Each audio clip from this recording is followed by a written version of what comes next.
মাঝে প্রাণের মাঝেই গোবিন্দ রয়েছেন, প্রাণের মধ্যেই রয়েছেন বলে আমরা তাকে খুঁজে বের করতে পারছি না। আমরা ভগবানকে খুঁজতে গয়া আকাশে বৃন্দাবন কত জায়গায় যাচ্ছি, কিন্তু গোবিন্দ দূরে নেই, গোবিন্দ এই প্রাণের মধ্যেই রয়েছেন। তাহলে আমরা পাচ্ছি না কেন?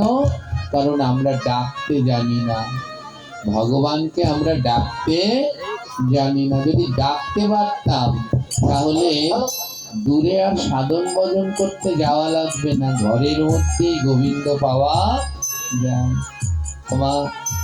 আপনারা মহাভারতে অনেক চরিত্রের কথা শুনেছেন, মহাভারতে অনেক চরিত্রের কথা শ্রবণ করেছেন। মহাভারতের অন্যতম একটি চরিত্র হলো দ্রৌপদী। সবাই শুনেছেন তো? দ্রৌপদীর কয়জন স্বামী রয়েছে? 5 জন স্বামী। দ্রৌপদী একটি অন্যরকম চরিত্র, যিনি কোনো মায়ের গর্ভে জন্মগ্রহণ করেননি, অগ্নিকুণ্ড থেকে তার জন্ম হলো। একজন নয়, তার 5 জন স্বামী হলো। মহাভারতের সব থেকে দুঃখী চরিত্র হলো দ্রৌপদী।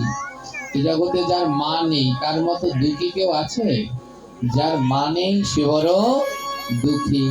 আর দ্রৌপদীর তো মায়ের গর্ভেই জন্ম হলো না।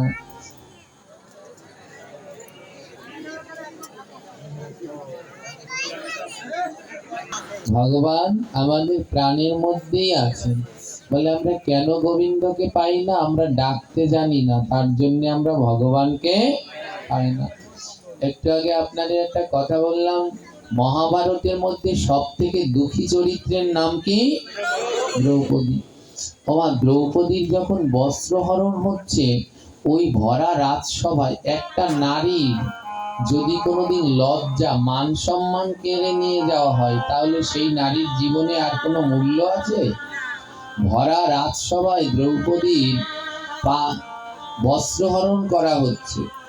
দ্রৌপদী ভেবেছিল আমাকে জীবনে কেউ কিছু করতে পারবে না, কারণ এই জগতে সবার হলো একটা স্বামী, আর আমার হলো সবাই রক্ষা করবে কোনো স্ত্রীকে একজন স্বামী, আর আমাকে রক্ষা করবে। কিন্তু দ্রৌপদী ভুলে গেলেন 10 জন স্বামী থাকলেও কোনোদিন স্ত্রীকে রক্ষা করতে পারে না যদি জগৎ স্বামী কৃষ্ণ রক্ষা না করে। জগৎ স্বামী গোবিন্দ যদি রক্ষা কাউকে না করেন, তাহলে তার 10 জন স্বামী থাকলেও কেউ তাকে রক্ষা করতে পারে না।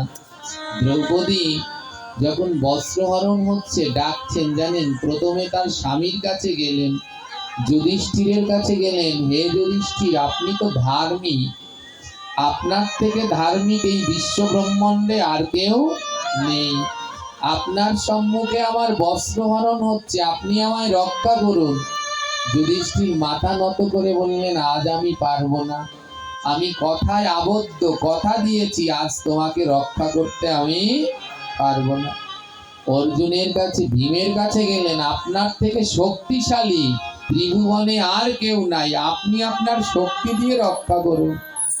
ভীম বললেন, আমার শত শক্তি থাকলেও আজ আমি তোমায় রক্ষা করতে পারবো না, কারণ আমি কথা দিয়ে আবদ্ধ হয়ে গেছি, ওই পাশা খেলায় হেরে গিয়ে আমি আবদ্ধ হয়ে গেছি, তাই আমি রক্ষা করতে পারবো না। অর্জুনের কাছে গেলেন দ্রৌপদী, অর্জুনকে বললেন, আপনার থেকে বুদ্ধিমান, অর্জুনের থেকে বুদ্ধিমান বিশ্ব ব্রহ্মাণ্ডে আর কেউ ছিল না, আপনি সব থেকে বড় বুদ্ধিমান যোদ্ধা, আপনি আমায় রক্ষা করুন। অর্জুন বললেন, আজ আমিও পারবো না। নকুল সহদেব 5 জন সবার কাছে গেলেন, দ্রৌপদীকে কেউ রক্ষা করলেন না। দ্রৌপদীর একজন শাশুড়ি নয়, 2 জন শাশুড়ি, একজন কুন্তী আরেকজন গান্ধারী। কুন্তী এবং গান্ধারী এরাও 2 জন সাধারণ কেউ নয়। যে গান্ধারী 50 জন্মের কথা বলতে পারে, এত বড় সতী, আর কুন্তী কোনো স্বামীর সঙ্গ করেনি, পতির সঙ্গ করেনি, তারপর 6টি পুত্র সন্তান লাভ করেছে। সেই কুন্তী গান্ধারীর কাছে গেলেন, তাদের কাছে গিয়ে বললেন, আমার তো জন্ম থেকে মা নেই, শাশুড়ি শুনেছি মা, তাই আপনারা 2 জন আমার মা, আপনারা রক্ষা করেন। তারাও মাথা নুইয়ে দিলেন, রক্ষা করতে পারলেন না। ওখানে গঙ্গার পুত্র স্বয়ং ভীষ্মদেব ছিলেন। হে ভীষ্মদেব, আপনি মা গঙ্গার ছেলে, আপনি গঙ্গা কোনোদিন অন্যায় করে না, আপনি কোনোদিন অন্যায় করেননি, আপনি আমাকে রক্ষা করুন।